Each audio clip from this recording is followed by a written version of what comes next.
Hello there, ladies and gentlemen, and welcome to the 15th speech for my Ron Paul Curriculum Public Speaking course.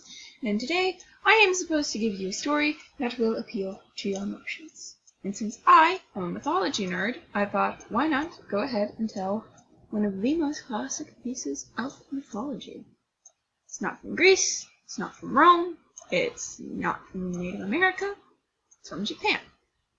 It is the story of Izanami and Izanagi. So what it was is Izanami and Izanagi were both created specifically to be together. They were both wildly in love with each other. They got married, and together they worked hard and physically formed the islands of Japan. And eventually, Izanagi realized that maybe their life would be a little bit more happier if he and Izanami had some children. So they did.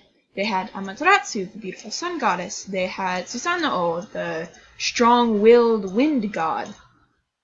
And eventually, Izanagi asked Izanami if the next child could be fire god. They had gods for just about everything else. They had a god for the earth, they had a god for the wind, they had a god for the sun, the moon, the stars even.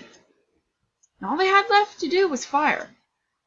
So Izanami thought it would be an easy enough task, and once she realized she was pregnant with a fire god, they were both incredibly excited. But then she began to miscarry, because the baby was literally fire incarnate.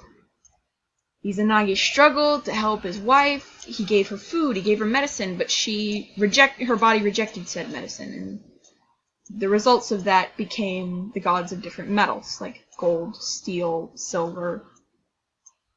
Eventually, after a very long time in labor, Izanami gave birth to the fire god.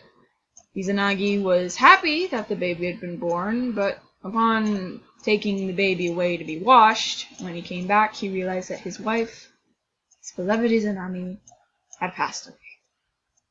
Upon realizing that the love of his life had disappeared, he realized he had to do something.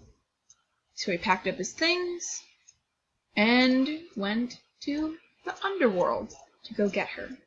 This is very similar to the Orpheus myth from Greek mythology, but there's a little bit of a difference to it.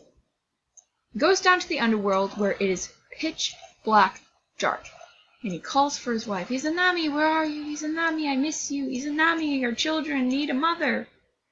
Eventually she finds him. And she tells him, alright, stay here in the house that I have made here in the underworld, and I will try to negotiate with our son to see if he will let me go back to you. So she leaves, and Izanagi is left alone in the dark. And he longs to see his wife again. All he's ever heard so far is her voice. So he lights a torch that he brought with him, and the darkness is cleared away. Just as he has lit said torch, Izanami came back. The light shines back on Izanami, and Izanagi realizes that she's become a corpse. Maggots wriggling around in her skin, pieces of flesh disappeared. The woman he loved is decomposed in front of him. He's afraid, justifiably so, and runs away, but Izanami doesn't understand why he's afraid and runs after him, begging him to come back, to stay. They can be together if they just stay there in the underworld. But Izanagi can't bring himself to do so.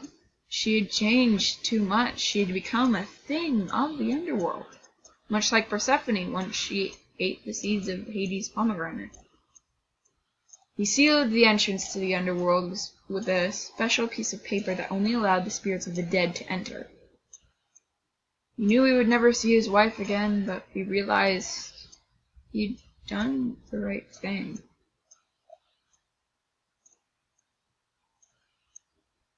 After that, he retired to heaven, let Amaterasu and Tsukuyomi, the god of the moon, take care of running things on Earth. And that's the story of Izanami and Izanagi. I hope you enjoyed that story. I hope you enjoyed this little speech. And I hope you just enjoyed this little piece of mythology that I love to share with you. I might do more if future assignments will let me. So, see you in the next video, and goodbye.